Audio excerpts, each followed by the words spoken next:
Okay. All right. Stop. I need to talk about that.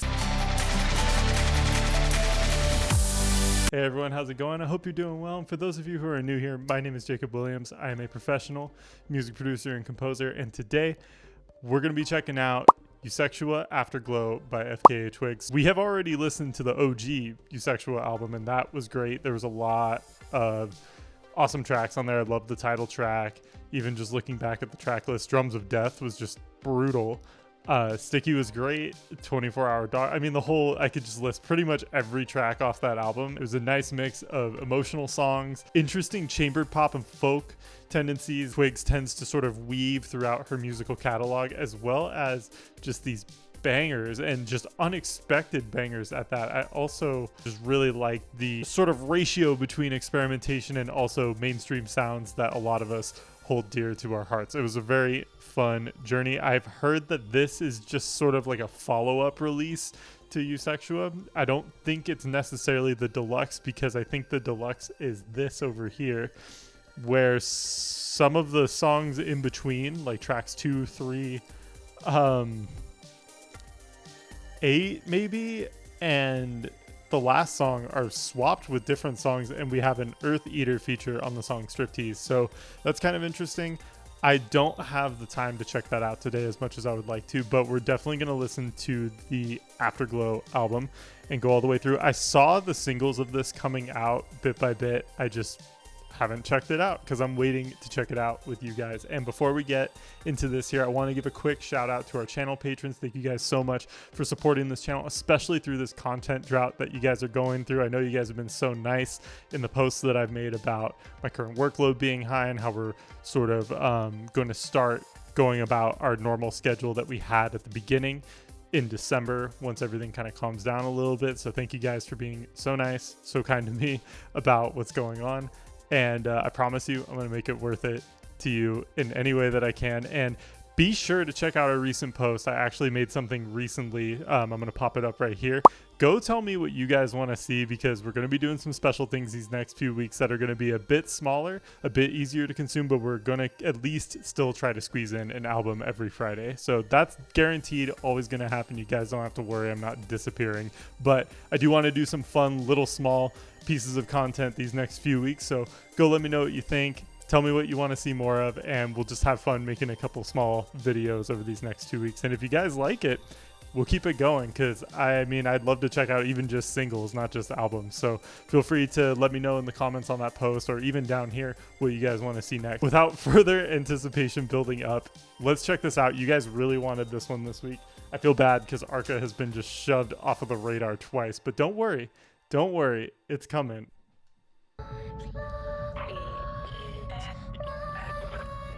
Starting out strong already, wow.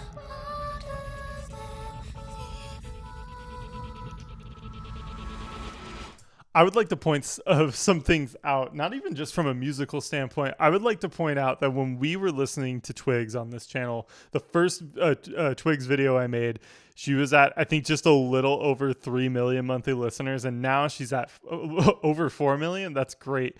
Awesome for her. I'm so happy, because she definitely deserves it with the amount of work that she puts into her music. But I'm also really liking how the beginning of this song is just creeping up through the speakers. We have these, I call them cone filter vocals, where you have the high frequency shelved as well as the low frequency, and it's just like peaking up through this little like chimey pad thing that's going on in the back.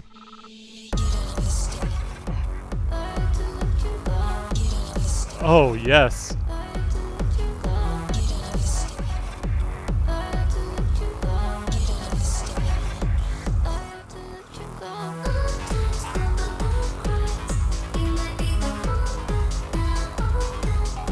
Oh.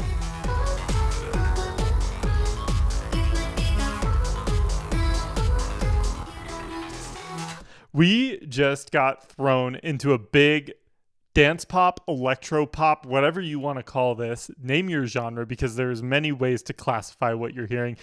Big dance break is what I would say. That was huge. Love the big bass layer. Sounds like it was layered with like 3 different kinds of basses. Definitely one higher resonance, one with a comb filter, and a big, thick, wide panned sub right below it.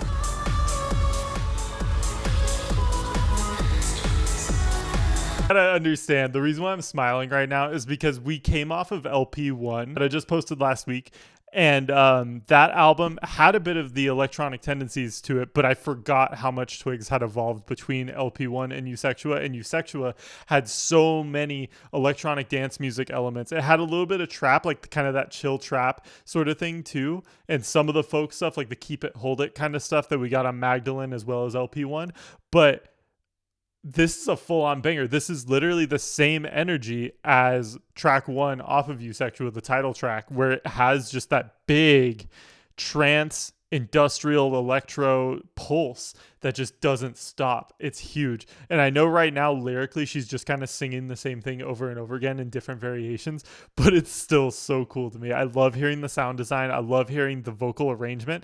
Let's see. This might just be an intro leading us into track 2, Slushy, but I'm loving the energy here.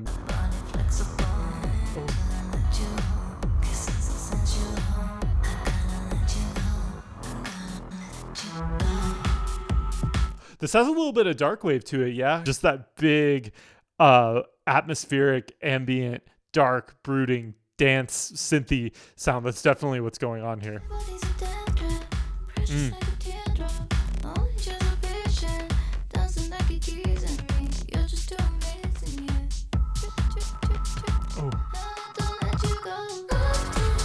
Oh, before that hit again, I actually really like the way she sung that because it was higher up. So it didn't feel as deadpan as the vocals that came before it. And on top of it, we have these really neat little effects. They're minimal, actually. They sound like they're all processed up, but they're actually not. It has a little bit of tuning, not a lot, because her voice is already pretty on pitch. And then you have this sort of parallel processing chorus thing that it's getting sent to. That way it's a bit wider without intentionally washing out the main tonal frequency of her voice. It's actually going to a different bus somewhere on the mix panel where it's making it wider across the stereo field while her actual voice is just sitting neatly in the middle of the mix.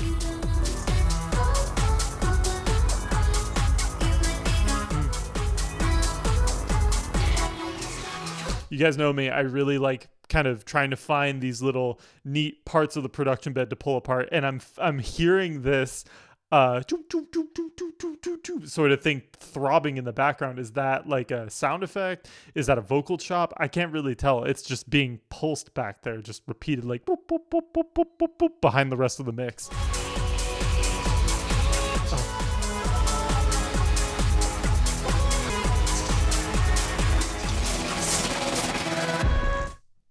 That was insane. That was a really cool way to sort of wash out the vocal bed and progress us into the next song. It's very trance influenced, like a lot of gates. A lot of trance music tends to lean on using a lot of gates and a lot of filters. That's definitely what happened right there. A lot of chopped, like stuttering kind of. It's mostly bass, actually. I'm listening.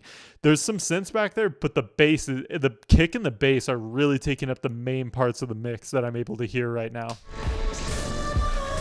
Ooh, nice distortion. Very good distortion.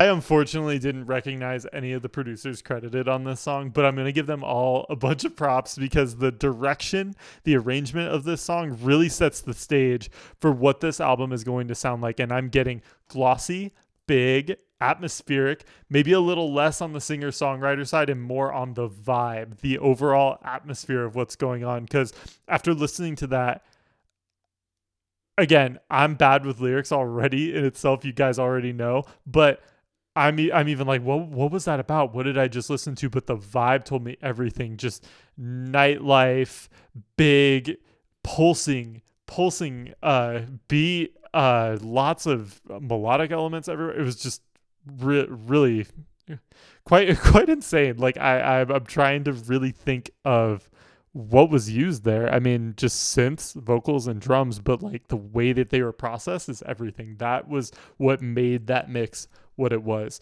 Let's move on to track 2, Slushy.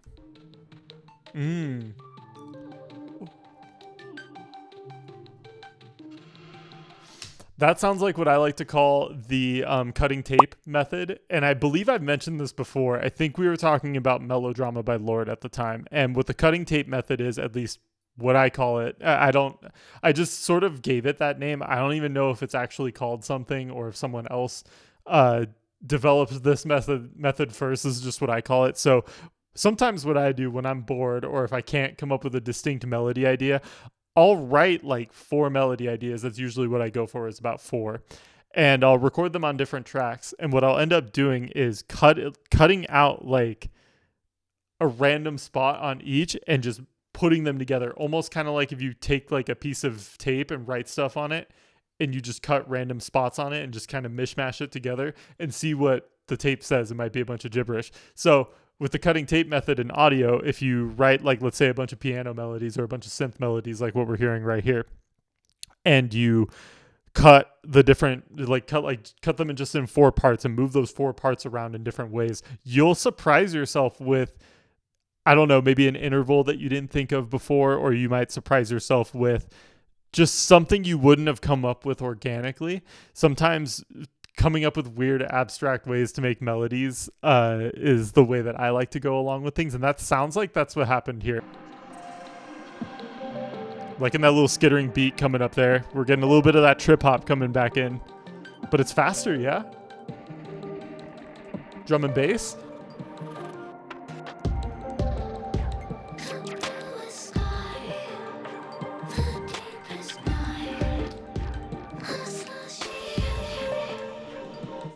Those sputters and the like Valhalla, like big reverb in the back.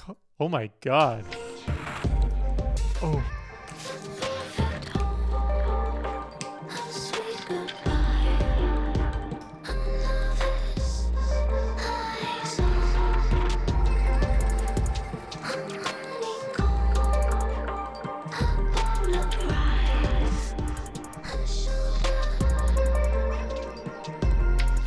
I'm having a hard time understanding what is her like main vocal, and is it bleeding into the background, or is there a bunch of like background layers peaking up and doing the reverb? This is a really interesting album so far, you guys. This is probably her best. I know that one of you was saying, or someone in the comments somewhere was saying, that Afterglow was sent to fans early and is considered to be like her best work to date. So far, like if the rest of the album sounds like what I'm hearing in these 2 songs, I would say yes, because it's the perfect mix of like that new glitchy crazy electro stuff that she's been doing, but it also still has that calm, quiet, collected chamber atmospheric singing thing that she does on Magdalene.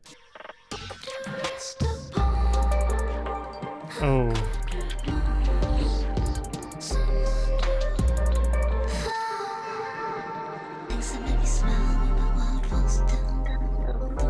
Oh.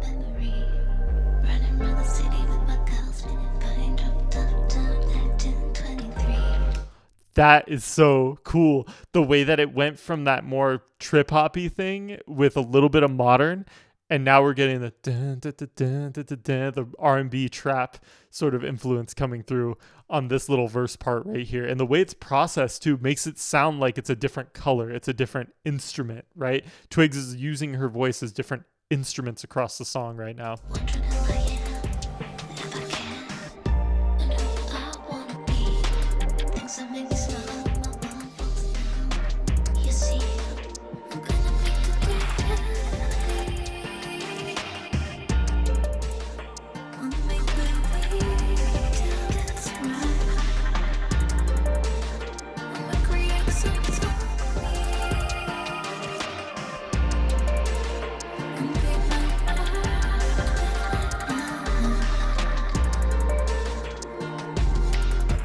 I'm in absolute disbelief. This is so cool. This is what I wanted EUSEXUA to just have a little bit more of.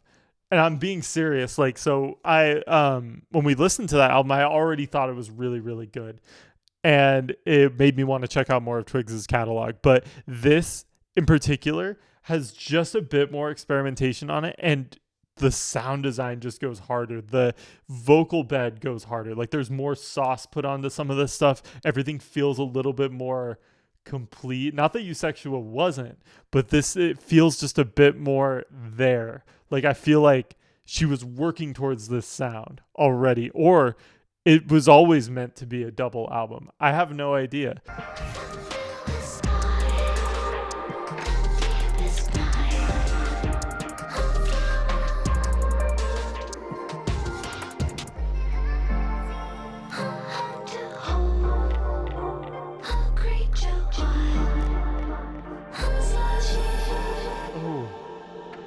That seems to be a mainstay. The rapid, like you hold down the key and it just goes sputter, sputter, like the gate or the filter of whatever that vocal is going through gets triggered when certain parameters are met, when certain keys are being held down, or just something is triggering that. It's like a very go-to effect for Twigs, and I can't figure it out. I'm trying to figure it out. I want to say it's just it might even be micro edits, you guys. It might be they literally are taking the audio and just cutting it up a bunch and pencil tooling it in at this point. That might be it.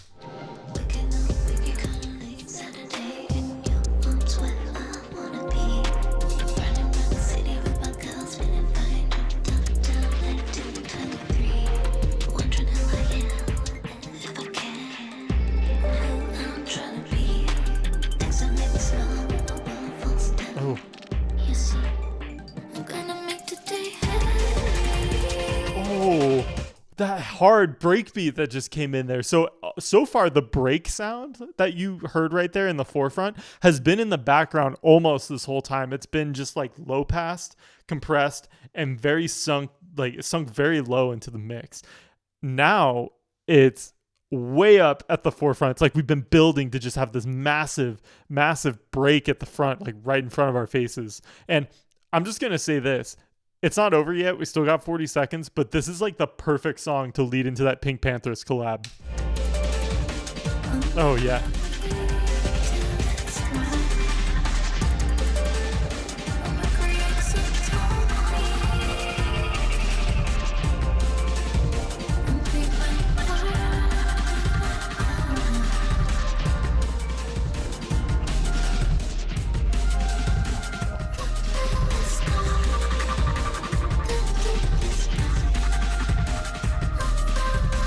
Oh.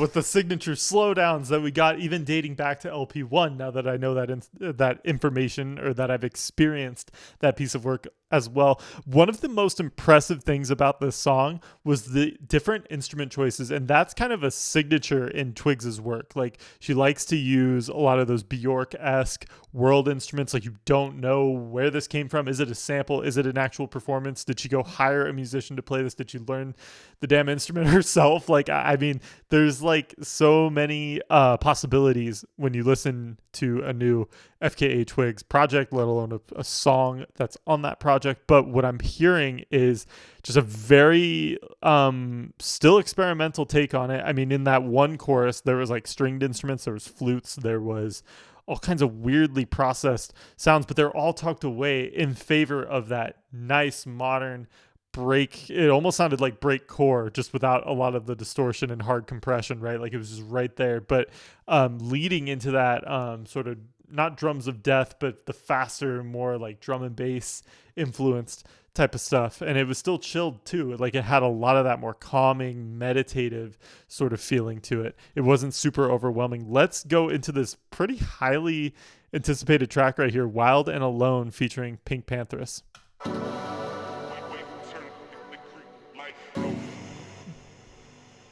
You know something's going to be a banger when you have like a spoken word or like a rap sample, kind of like what they use in funk music. Like when you have that right at the front of your song, you know it's going to be a good experience. Yeah, that. Oh, That was so many samples right at the gate. I think that was probably like 5 different chops or 5 different just quick samples just flying across the stereo field right there. Wild and alone, 'cause everybody's reaching for you. Wild and alone, 'cause nobody cares. That's going to build into something really fun, but I want to point out that the vocal chop you're hearing right there, just kind of going, is acting like, I don't know the technical term for it, but it's acting like just a steady rhythm or just a steady like pulse instead of the metronome or instead of the clap or instead of the hi-hat or the snare.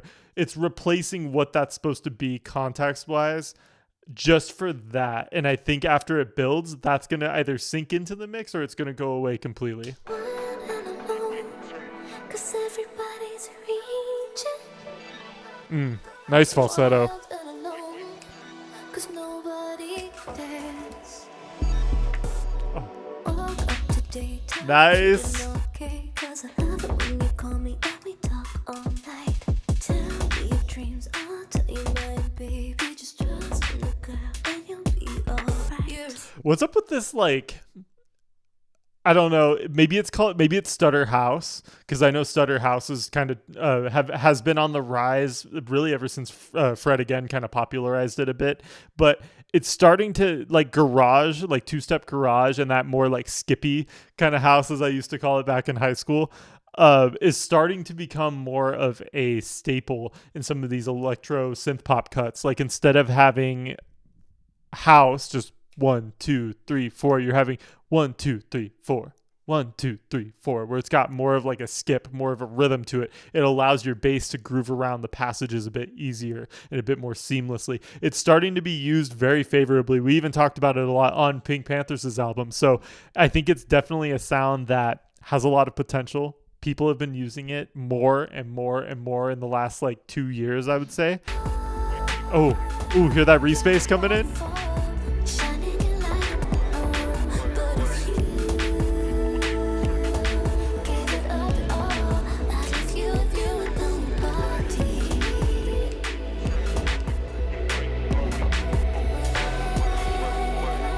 Holy harmonies. And then we get the reverb wash of the main vocal leading us into verse 2. It's funny, you told me I hate your life and I hate all your money, 'cause you're wild and alone.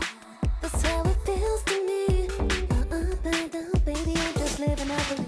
I love that for her verse. There's like a whoa, whoa, whoa, like a really reverbed out harmonic bass pulsing and just kind of doing its thing in the back occasionally, just to like add a bit more of that EDM sort of element to it, add a little bit more of that dance vibe to it, instead of keeping it calm and quiet. And Twigs' verse was a bit more quiet. I really love that. And yes, maybe I have troubles with devotion. Only in the stage 'cause I've got motion. I think being famous is funny. Told me I hate your life and I hate all your money. Just yesterday I heard someone say, one flame given to another, never lost no light. I'll keep you warm, I'll do you right, baby. Just trust in the go and you'll be alright. That was cool. I do this a lot when I produce songs, like especially leading into, let's say, the second chorus or the last chorus. I'll completely cut out a good 4 beats just for the vocal to have its kind of final moment or its last like hurrah, or to kind of be brought to the center of the mix in some way right before the last chorus kicks in. And I think we're about a little over halfway in the song right now, but doing that even in the middle, doing that even before your second chorus is a very smart choice, because it brings a lot of attention to that vocal right before the main passage happens, right before all the instruments come back and it becomes more exciting again.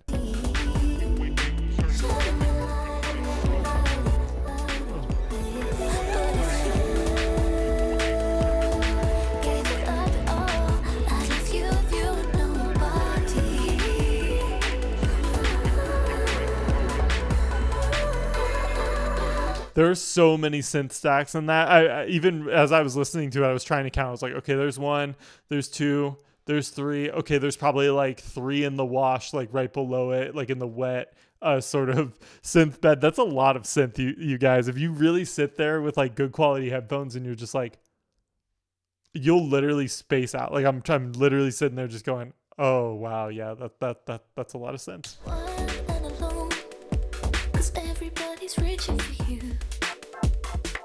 Oh, that's cool. That's that thing we were talking about. Was it on Pink's album or was it on, I think it was on LP1.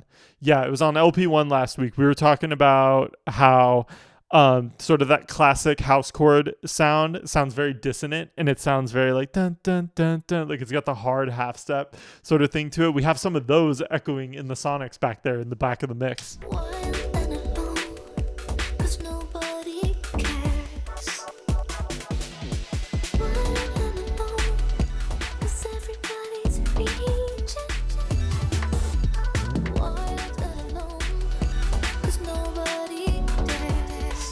Ooh. That was cool. So a lot of the like melodics sunk into, like, they just went to 0 on the mix, and then the bass came up completely. So it was just bass and vocals there for a little bit. So it did lean more into that PinkPantheress sort of influence, which we heard a lot of that on Fancy That. Not only that, but we're hearing a lot of the same samples coming back into the fold, echoing like those like funkish style rap vocal samples back there. I'm really liking the dun dun dun dun, like the hard half step sort of house chords back there doing their thing. There's a lot of really cool sounds to dissect on this. I want to hear just the instrumental just so I could really learn from it, but overall, loving the vibes. It's killing it. This is hands down so far one of, like, I would say it's my favorite thing from Twigs so far.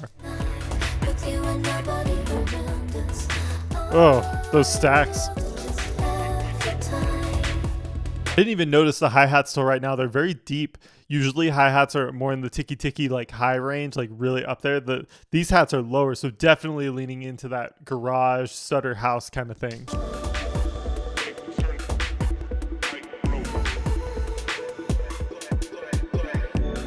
Oh, so awesome.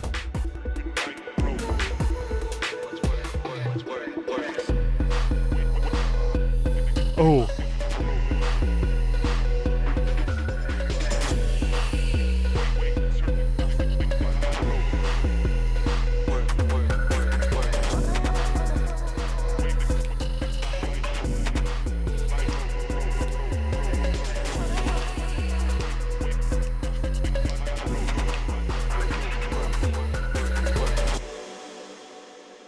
There's so much to unpack in that outro, and that outro actually just landed that song on a placement on my gym playlist because that was awesome. I literally love the pulsing bass.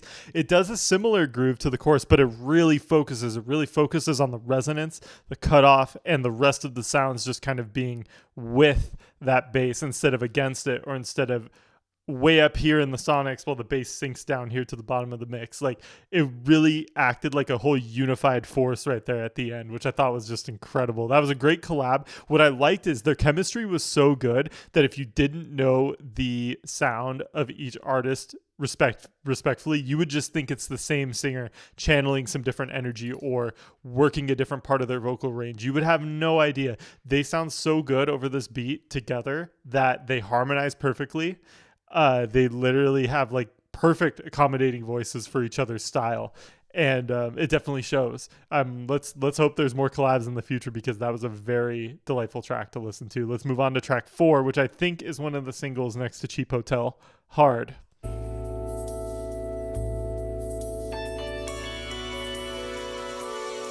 Oh.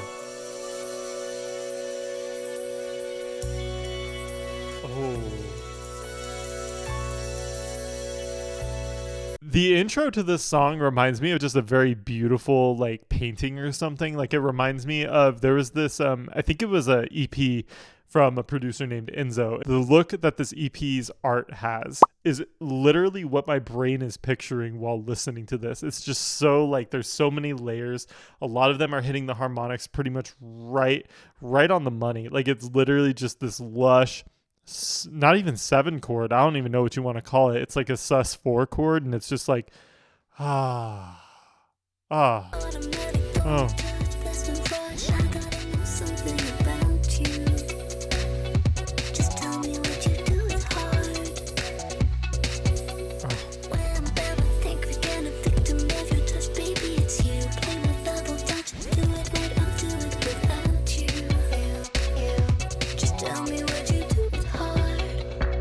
it's moving so fast, you guys. I kind of like the like very big R&B influence that this song has. Like it has those like plucky guitars, the dun, dun, dun, dun, dun, dun. It has that funky like bass that's just moving throughout the beat, but it's not like, it doesn't bounce. It doesn't like go against the beat in any way. It's just going boom, ba-da-dum, bum, ba-da-dum. It's just going in between the drum hits. And I love that because it can almost sync to the back and you'd never know. That would actually make for a really good transition for this part. But there's a lot of cool melodics, a lot of interesting percussion. And again, some of it sounds like world instruments even. Some of it sounds like it's not even like modern synthesized anything. Some of it sounds like it's just from another planet. Nice. Oh, nice chord. No, hold on. Hold on.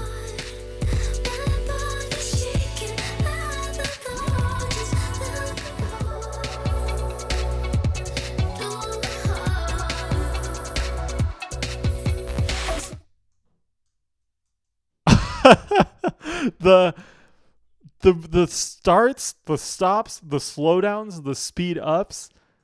You got to be kidding me. This is literally, there's so much in that. Like that is crazy. And let me explain. So if you're listening to that little section right there, the chorus, I'm assuming, certain instruments stop, but they don't. Some of them stop abruptly. Some of them keep going. Some of them stop, and others join the fold in the mix to kind of keep the same frequencies going, right? Keep those same mids going, or the bass, or whatever. Some of them are sputtering and like glitching out, while others come back in, and others are like doing this cool slow-mo effect. I know how to do it in Logic. I think I actually just explained that in my last producer breakdown video that I just did. If you guys want to check that out, but it's literally like this slowdown effect, and then another sound will speed up. It's mostly the keyboards doing it. Okay, like it's mostly the synths, it's mostly the electric pianos, like all that stuff. But I'm also hearing the bass and some weird vocal chop thing in the back doing it as well. It's just a very nice mix.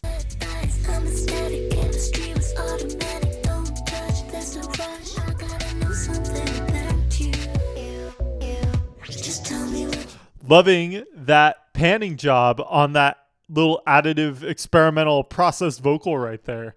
Boom, boom, boom. The way it ping ponged was really cool. Oh.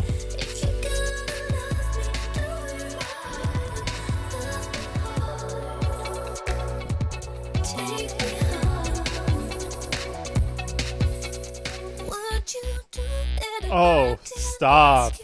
Really?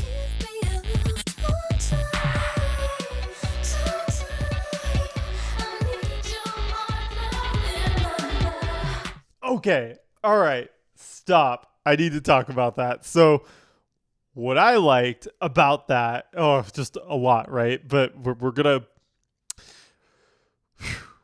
go step by step here. I'm loving just the stutteriness of this. Also how it kind of goes back to basics.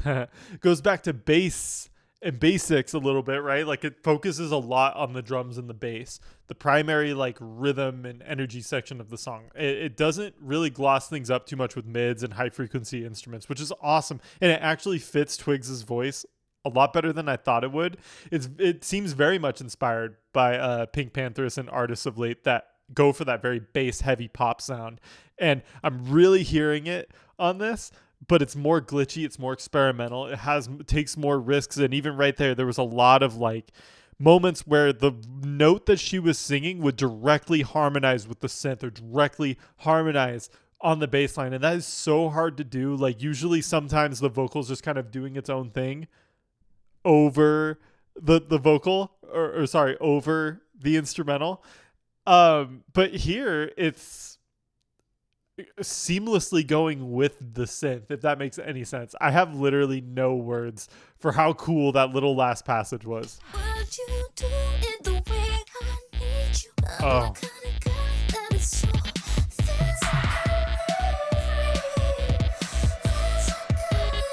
Oh. That synth is really sick. It like starts out very dull and then progresses into something more like harmonic, right? Like it feels like its sync knob is being macro to go off whenever Twigs hits certain notes, and that is just so exciting to hear that all laid out in the arrangement like that. Overall, I mean, I'd say the song goes hard.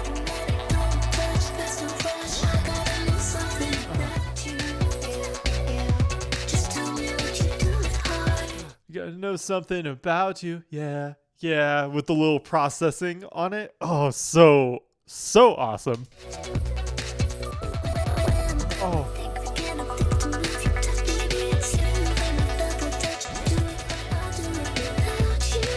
Oh, so nice.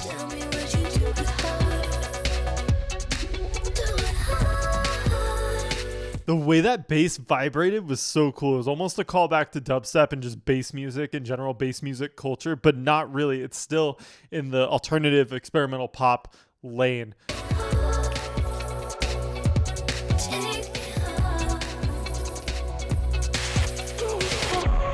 Nice. We get Formant vocals. Oh.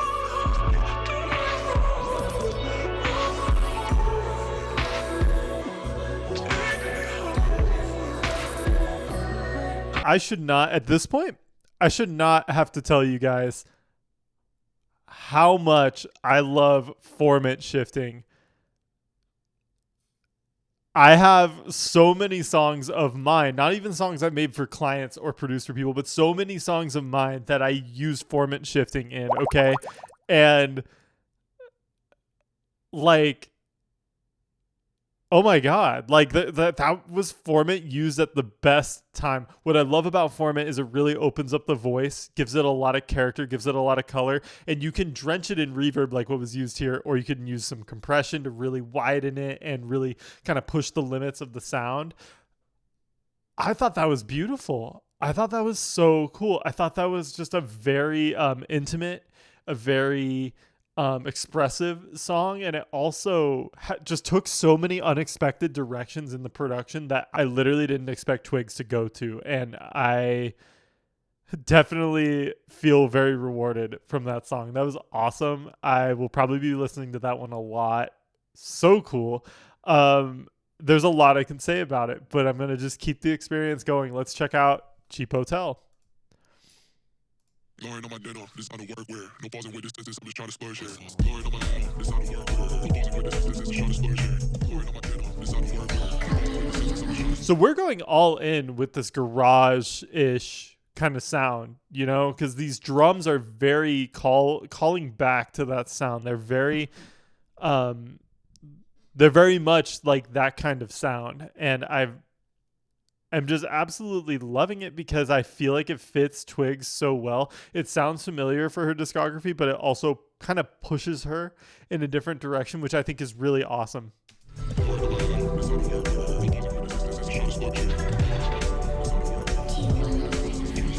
Ooh.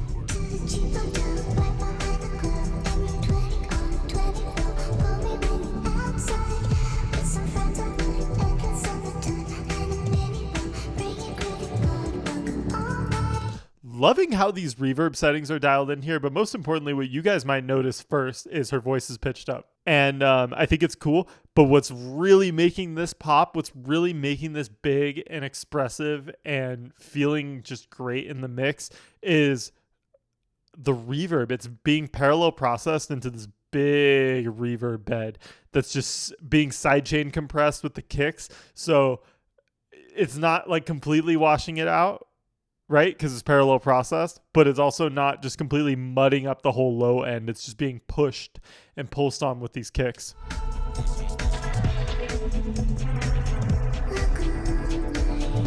Ooh, the slowdown's really cool. Nice. Lots of like rap samples or lots of spoken word samples just being like poked at here and there. I really like that aesthetic. I think it's such a cool aesthetic. It gives me very like almost like neo-future or like dark cityscape, like nocturnal sounding. That's what it gives me whenever I hear music that has that. Oh, we get a hip-hop like West Coast knock to this. Okay. on my denim, designer workwear. No pausing with the senses, I'm just trying to splurge here. Blowing on my designer workwear. No pausing with the senses, just trying to splurge here. Blowing on my designer workwear. Pausing with this, trying to splurge. Do you hear those like industrial like synth noises happening up here? It just sounds straight off of Hesitation Marks, like by Nine Inch Nails. Like it's just so like grainy and processed and running through so many things. Ooh.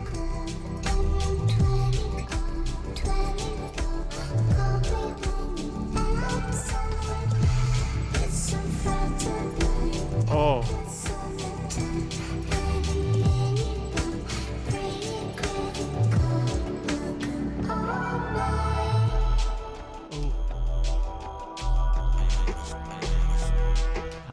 Based on what the bass is sounding like, I'm probably going to eat my words here in a second, but this is kind of an interesting single choice for this album because so far it's the standout track. It sounds completely different than everything that came before it, but again, we're only five out of 11 songs so far right now, so things could change, you guys. Things could completely change.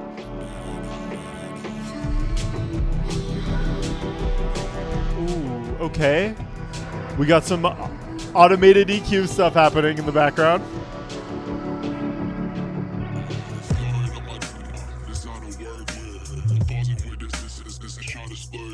From a lyrical like songwriting standpoint, the main thing going on here is just like a very long hook, right?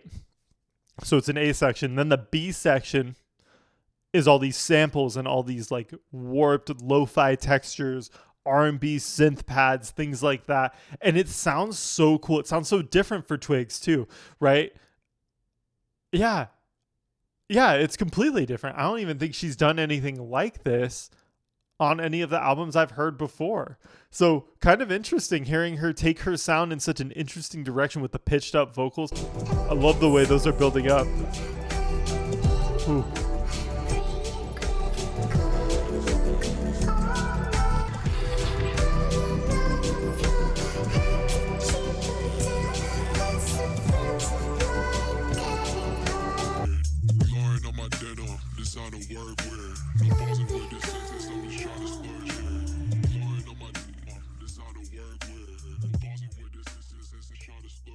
I'm going to be 100% transparent with you guys.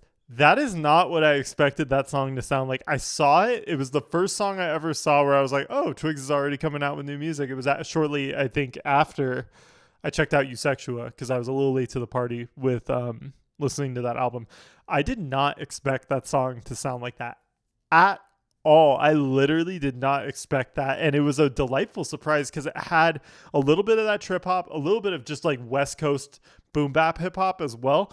And also like pitch modulated vocals, cool samples, lush lo-fi textures. I mean, what's not to love about that? It was such a cool little, almost felt like an interlude though. So to make like the interlude your lead single on an album is kind of interesting unless the rest of the album takes that turn and goes for that more lo-fi, more like strange, like abstract, experimental, avant-garde aesthetic. We'll see, because Twigs is always full of surprises. Let's go to track 6, Touch a Girl.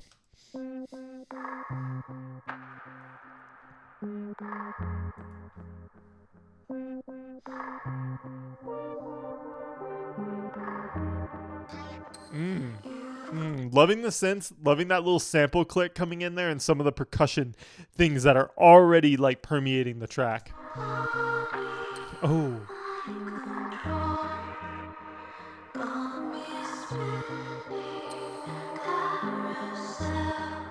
What a catchy melody too. What's going on?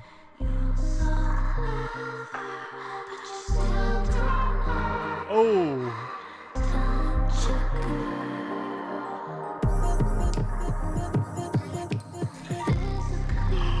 Oh.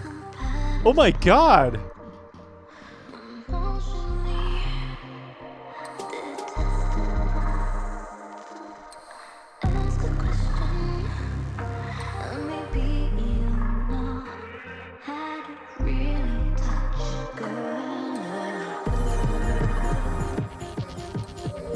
what is happening? This is like dark pop, but with little like mini explosions of like buildups and stuff from dance pop, like, or just that weird like type of I'm stammering right now, you guys. I have no idea what's going on.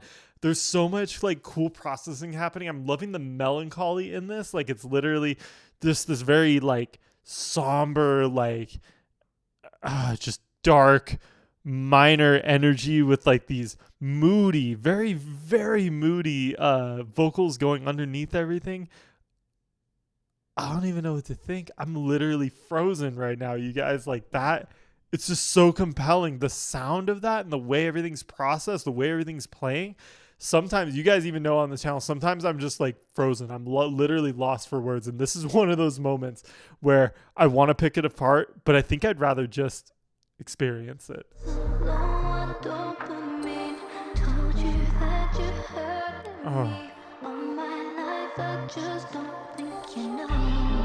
Oh, I'm sorry. I know I said I was going to shut up, but the whole like, I don't think you know, and it went down. Oh, amazing. Take me anywhere you please. Make my body make a scene. Hurt so good, I got that afterglow. Oh. You got me on control. Got me spinning carousel. You're so clever, but you still don't know. Oh my God.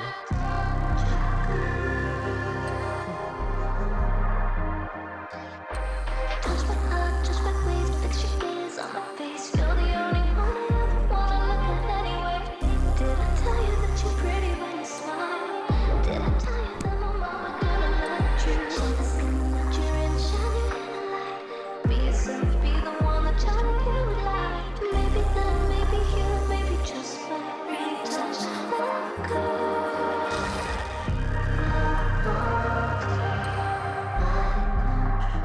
Oh, wow.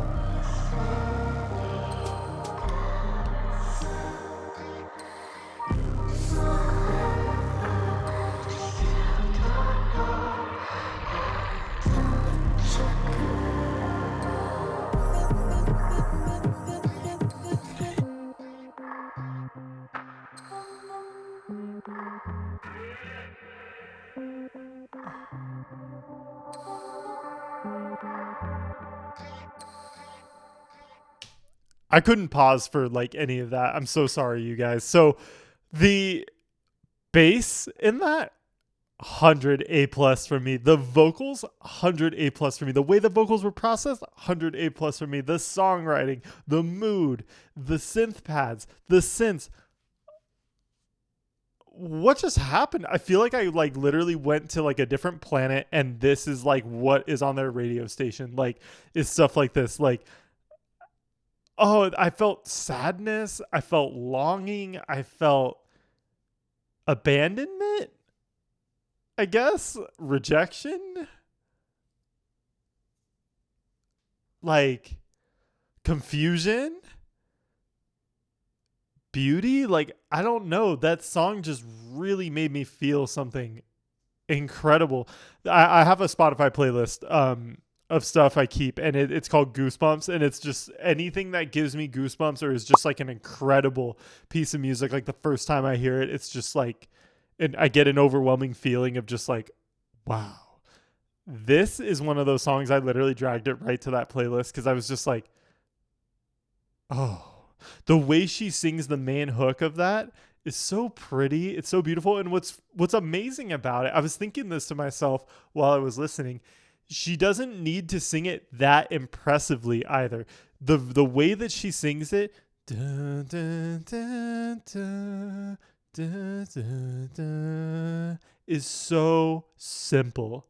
That is such a simple, like, minor melody. But that's all that's needed with like the right breath control, with the right aesthetics and sonics to surround it. It's such a beautifully sung piece of music. And the weird like layers that come in where it's like distorted and then it just washes out into the reverb, that has to be my favorite FKA Twigs song so far. And what's funny is, you guys know me. We've talked about this, especially on the Nina Jirachi video. I'm very big on textures and melodies and loudness and bombastic stuff and things that grab my attention. This is one of the quieter songs from Twigs, but I would say it's my favorite song out of everything we've listened to. And it's felt shorter than it actually was, because it's 3 minutes, but it felt shorter. Yeah. That was so cool. I literally love that. That was amazing. I'm going to be listening to that a lot. That's definitely going on like my moody, like I have a Night Drives playlist or an inspired playlist. Oh, that gave me like absolute chills. Absolute, just like down my back, on my arms, just chills. Like that was just an incredible piece of music. I don't know how she's going to top it, you guys. Let's move on to track 7, Predictable Girl. Back to the garage stutter house. No one knows who you are, and I find that so frustrating. Yeah, I'm more awkward than a stop-start animation when you... I like when Twigs uses autotune. It sounds really sweet. It sounds nice. Sounds good on beats like this. And I'm also really liking that the beat is just drums and sub bass right now too. You are not who you are. You got me so locked in, need a crowbar. Now you're getting deep in some body activations. I wanna go no distance with temptation, but you... That was cool. That was like bass guitar, bass synth, a mixture. And then you have the bump, bump, bump thing kind of going like right next to it. That. Oh, and she drops the melody in her voice and does almost like a shout when she says that last lyric. It was just like in your face. It was just almost like antagonizing in a way. Oh, nice filters. Okay.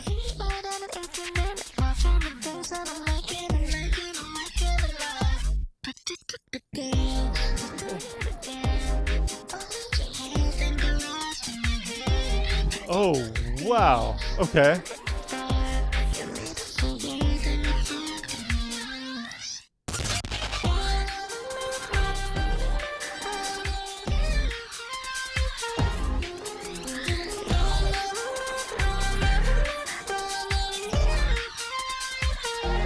I like that chorus was split into 2 sections. Her voice sounds incredible through these effects, by the way, you guys. It sounds so colorful. It sounds like it has a lot of depth to it. It's just like warping through the stereo field with like all kinds of different speed variators and color variators too, with the chorus and the phaser, you name it, man.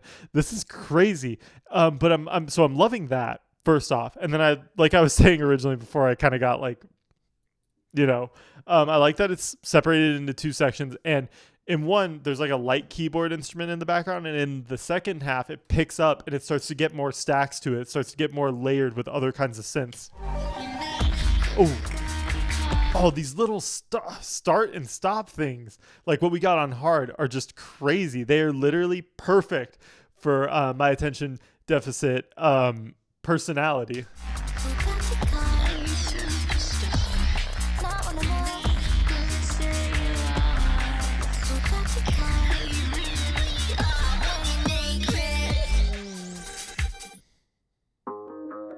Oh, I thought the song just ended.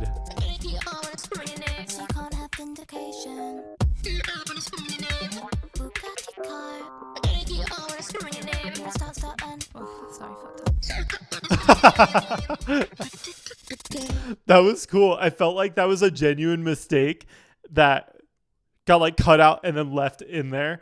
Like her saying that just kind of got cut out and like left in there. I'm also really liking these other samples from what sound to be like other demos or other song ideas just being like put here in this bridge. It sounds so cool.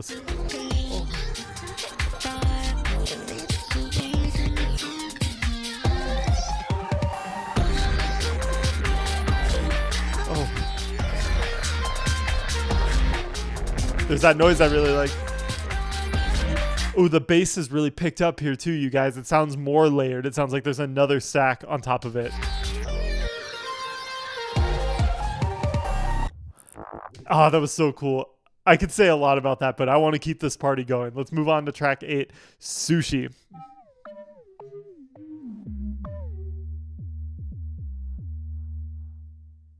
Lots of 808 action. In fact, that's like all I'm hearing right now. Ooh. Ooh.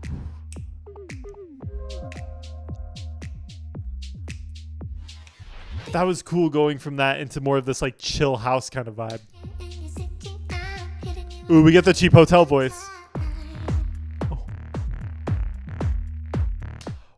What is the processing on that? The kick has like 2 layers, the bottom one and then the top one that's like saturated and distorted, and then that bass is kind of going boom, boom, boom, boom. Oh, so nice. Oh.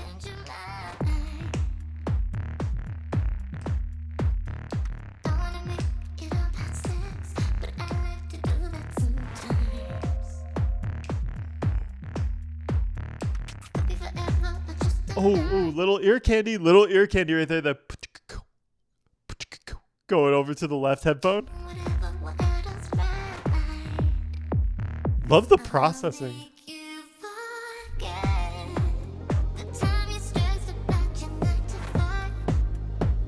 Oh.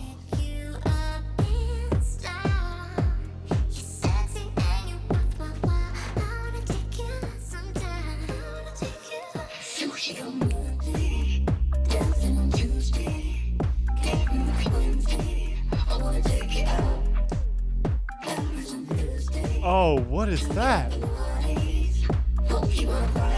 Could have been in my brain for that. I was literally like taken aback by it, like, oh wait, oh, that's like actually happening. Yeah, it sounds like a bunch of different layers. Like one of them's like vocoded, one of them's deepened. I have no idea, you guys. This went from like sounding beautiful to scary. Oh, okay, we get our breaks.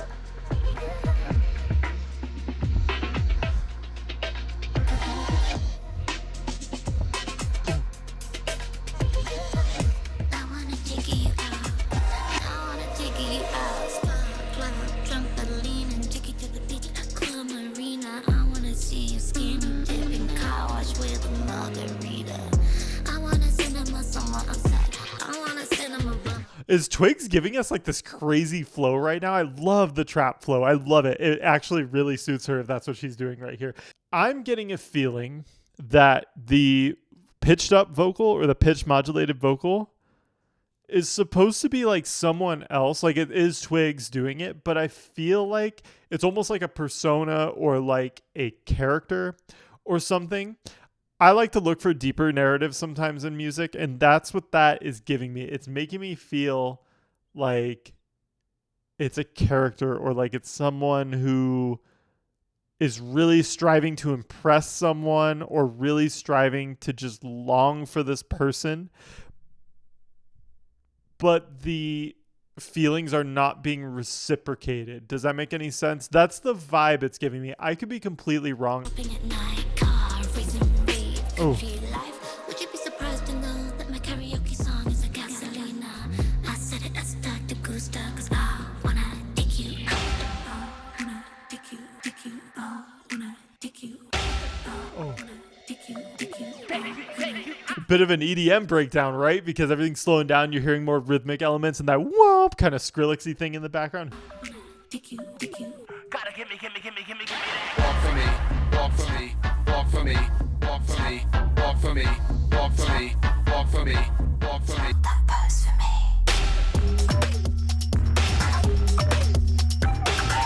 I wanna take you out.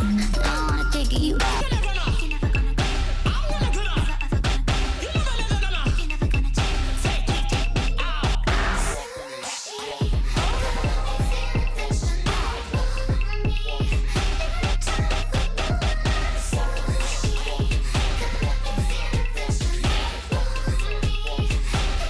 Okay, where are my Childish Gambino fans at? Who loves Donald Glover here? Just me? Okay, either way, this reminds me of some of those really interesting things back on Because the Internet and maybe even a little bit on the recent album where the vibe of the song completely shifts and uses just obnoxious or interesting samples or samples in an interesting way to kind of add more of a provocative sound to the mix, or just to add like a more gritty sort of thing to the overall aesthetic. That seems to be what's happening here, is the bass and the overall vibe becomes the forefront, and then all these samples are kind of saying the same thing or saying similar things to what Twigs was saying, or Twigs inspired her lyrics based off of samples that she found to be put in here. Either way, it was very like intense during the end of that. Maybe that's all supposed to be part of the story or part of the narrative, part of the bigger picture, right? Let's see how it translates into track 9, Peace of Mind. Ooh.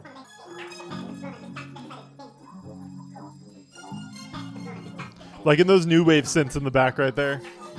Oh. Pitch modulation.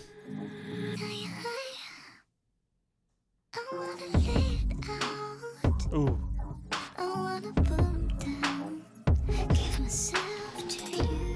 Ooh, very glitchy. Very glitchy. I have hope for this one. Very glitchy, very experimental. Ooh. Nice.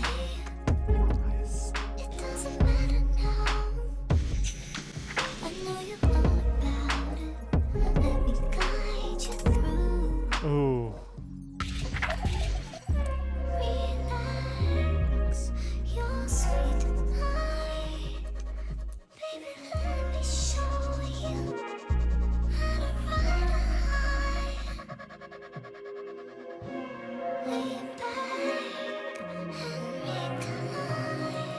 I'm liking how the vocals are sounding in the mix, and right now they're kind of taking overall precedence over the sounds in the background, right? They're louder than the rest of the sounds in the background, because right now all we have are those glitchy noises that are kind of coming in and out of the mix, and then those pads. Very luscious, very deeply layered melodic pads. Ooh.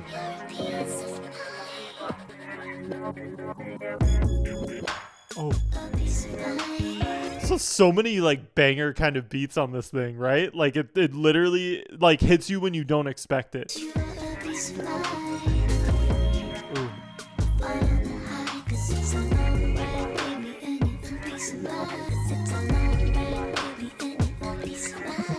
The more I listen to that beat, the more I actually think that the bass line in it is a real bass like guitar. Like it isn't a synth. I actually feel like it's a genuine like bass player performing that, which is really cool if that's the case. Even if not, whatever. Everything's a choice, right? But that to me right now, that's what it's sounding like, which is different and cool.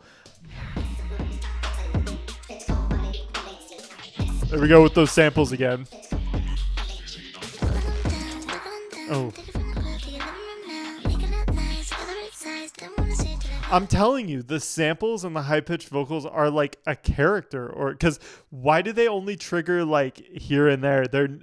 For the first like 4 tracks, I didn't hear any of that. Maybe some of the samples, but I didn't hear any of the like prolonged vocalizations of it.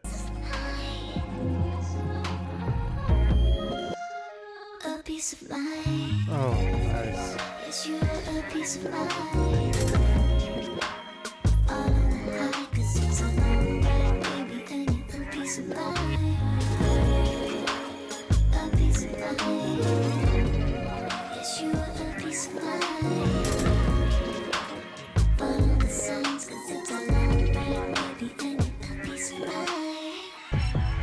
Ooh, loving the outro too. Nice. Good work.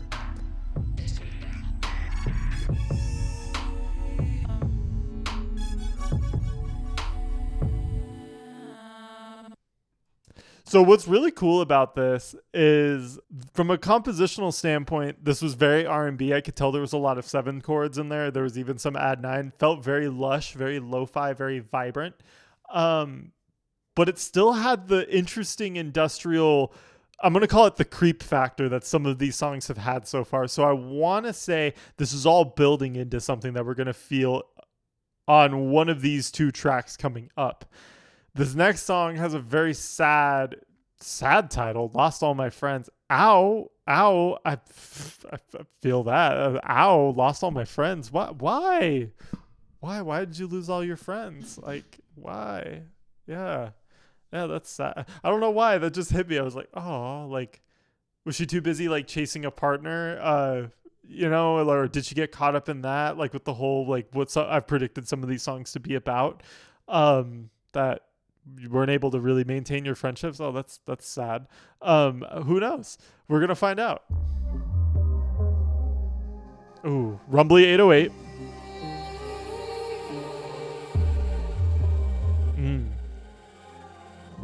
Ooh.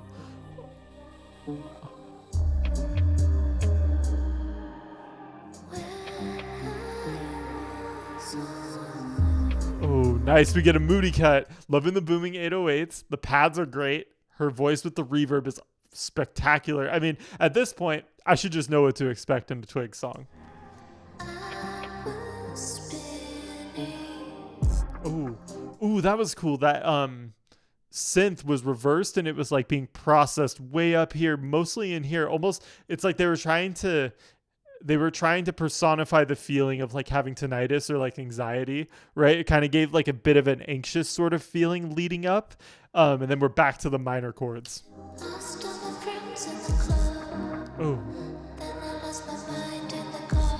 Ooh, nice lyrics. Oh.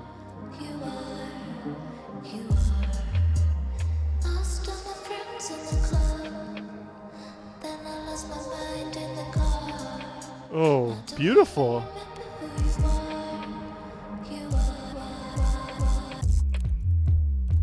Oh.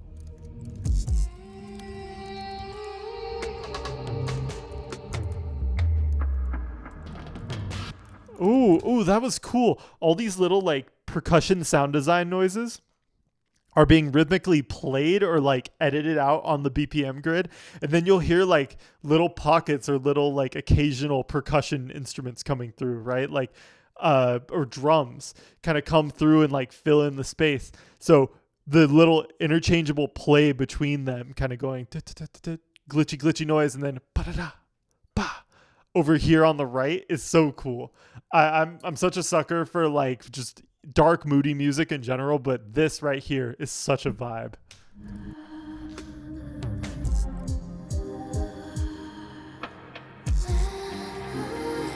Oh, her voice is so beautiful right there. Oh.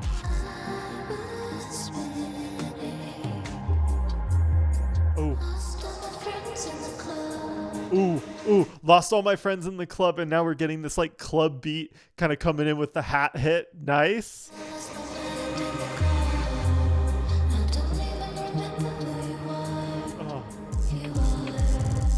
Oh, nice. So great. Oh, and then we get the beat coming in with these vocal chops and the moody bass and the synths. Right up my alley. Right up my alley. Tony, oh.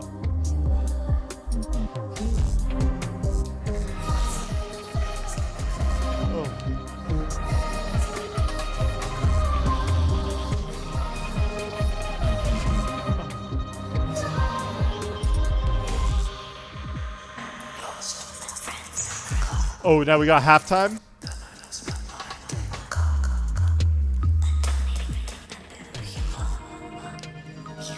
That was so cool. So we had the main hook at the faster club tempo, at the faster like pulsing tempo, and now the beat has come down to halftime, so it just slows down to just something really slower. Instead of like 1, 2, 3, 4, it's like 1, 2, 3, 4, and she's singing the same hook over it.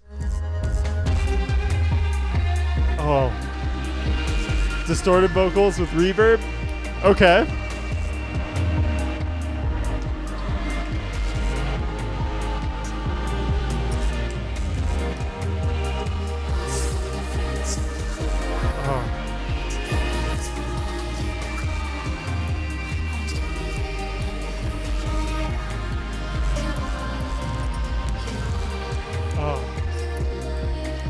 Oh yeah.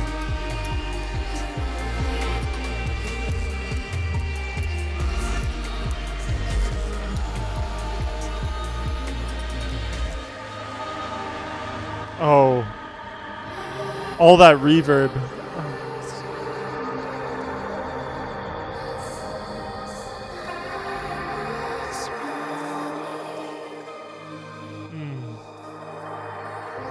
I could literally cry right now. That was so beautiful. That was so just ethereal, big.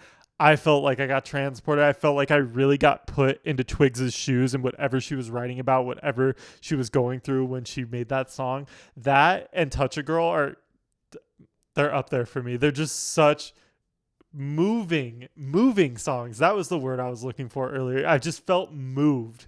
I really did. The way the beats just kind of came together and swelled, the way that she sung with them and had her voice become one with the atmosphere is so nice. I mean, I could cry right now. That was so great. So far, we still got to hear this last song, but so far, I would say this is Twigs' best project. Let's move to 11, Stereo Boy. Ooh, interesting synth to choose for that.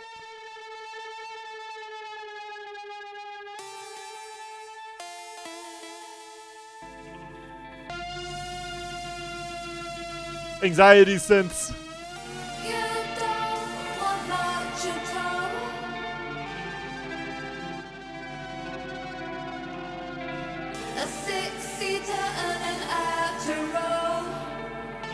So interestingly enough, I'm noticing something, and maybe I'm just crazy. Maybe I'm just imagining things. All the songs on this album, Twigs sings them very contemporary, very like just modern pop, modern R&B, with just her usual like harmonies that she does, and great, awesome. Right now, what I'm hearing is she's opening up her vocal range a bit more, and she's doing a bit more of an open throat kind of technique. You can hear a lot of stuff like that in like Florence and the Machine, or Lord even does it quite a bit, where you're just more gaudy, more open, where it's just like you're using mouth shapes and techniques with your voice that project like different sounds from the same note. If you guys get what I'm saying, I'm not a vocal coach. A vocal coach would probably hear everything I just said and just be like, you don't know what you're talking about. You're not an audio professional. And to a degree, no, I don't know everything under the sun having to do with vocals, but it feels very open throat. It feels very just a different kind of technique used here. So I'm wondering what's up with that so far. I'm wondering why the sudden change up in how she's singing it. We're going to find out.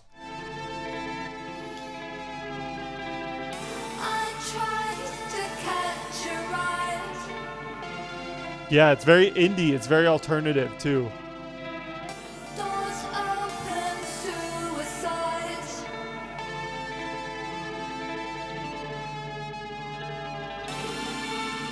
I try to get your attention, but you're too busy looking at the passing lights.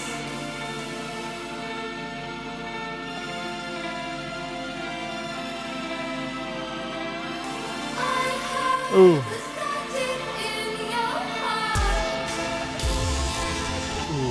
There's lots of noises going on in the back there, you guys, but like I can really right now I'm putting my focus on the vocal just to see like where it's going, but I do hear it. I do hear all of the crunchy, crazy noises back there for sure.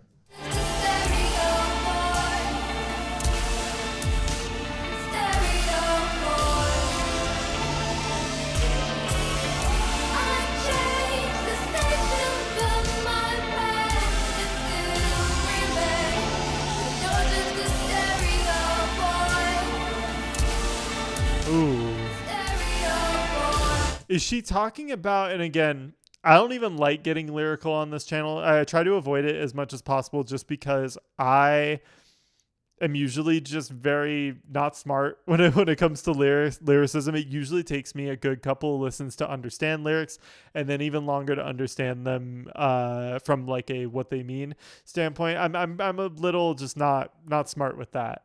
So I try to mostly focus on production, arrangement, stuff like that. But is she talking about how like she's trying to get over someone, like something didn't go right with perhaps a partner or someone that she's dating, and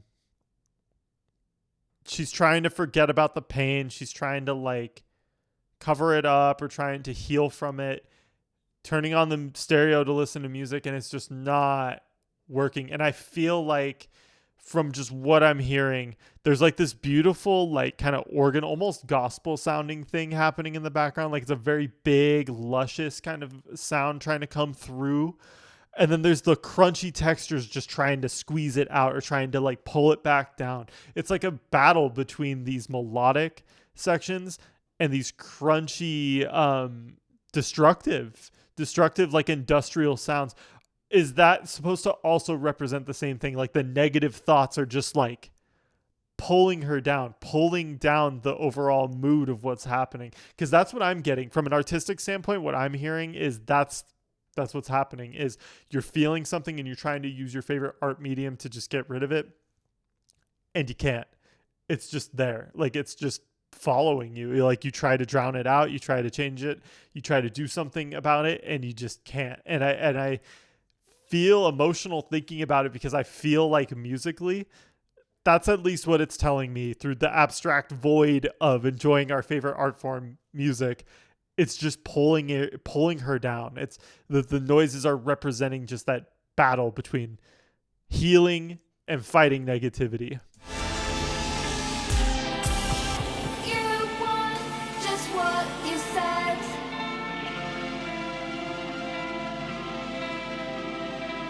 A fast life and an empty head.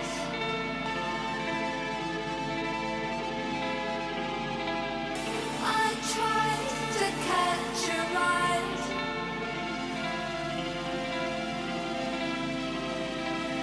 Doors open, suicide.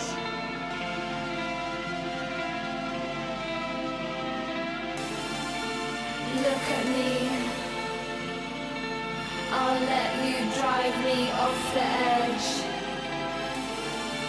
If I can land in your arms.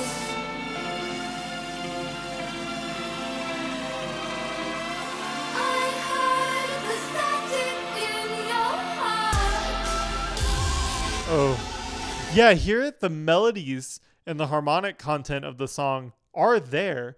They just get drowned out somehow. Like they just like they're there for like the first like part of the chorus. Then once the drums kick in, the crunch of the negative energy just starts like choking the melodies out a little bit. It's the stereo boy. Stereo boy.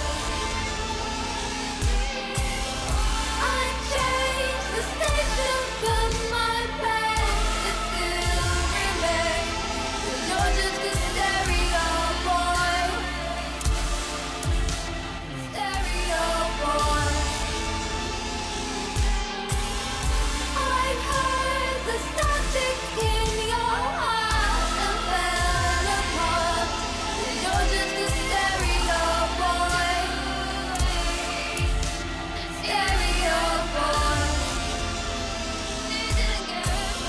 I changed the station, but my pain still remains. 'Cause you're just a stereo boy. Oh, Stereo boy.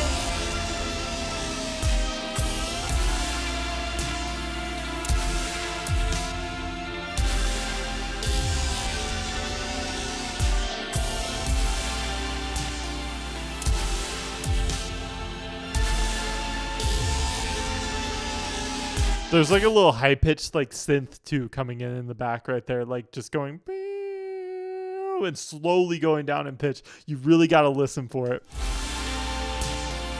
Oh, I'm liking the guitar work too. That's really nice. Yeah, that.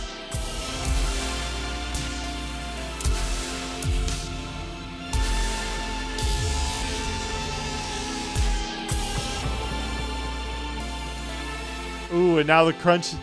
Now it's gone. Now it's just the melodies. Wow.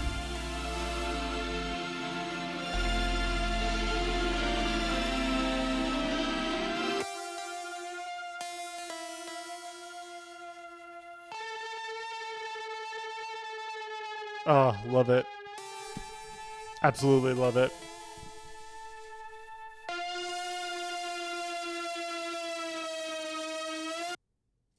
Incredible.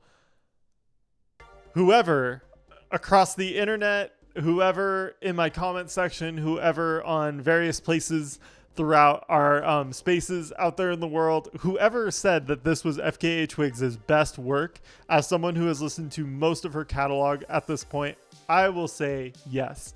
That, my friends, is the, if not some, of her best works put into a compilation. I absolutely loved it. There were a couple songs on here, specifically Touch a Girl and Lost All My Friends, that I think are going to be forever mainstays of my personal listening. But even the album, from its like big start that we got in those first 4 tracks to the more narrative driven middle section, and then the more melancholy, confused, emotionally distraught outro that we got right there. I mean, it was just a very moving piece of work, and you have to really open your mind for some of these songs, I feel like. But if you love electronica, if you love experimental pop, if you love even some of Twigs's more chambery kind of vocals, you might get some of those on here. And I think it was a very rewarding album to listen to. I'm so glad that she came out with it instead of just sitting on these songs for another year to come out with another album of a different name or whatever. I'm glad that she came out with them so soon because they sound great.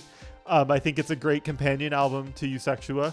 I actually think it's kind of more of an evolution. If you want my personal opinion, I think this is more of an evolved, more calculated version of her sound that fans have come to know and love. I think it's a bit more just well put together. In my opinion, I mean, it really hit a lot of the nails on the head for me. There were a couple of songs I wasn't too big on, but I'd say overall, as a project, like from a project as a whole standpoint, I think it was her best work. It was my favorite thing from her. And yeah, thank you guys for pushing me to listen to it. I thought that was a lot of fun. Please, by the time this video goes live, there will be another poll for you guys to go vote on. Go let me know what you want next Friday. And with that being said, I appreciate you guys. I appreciate your time. Thank you for listening to a music producer's take on this. Again, there was so many sounds. I wish I could have given you guys more. But again, thank you for your time. Thank you guys for being so kind. And have a great rest of your day.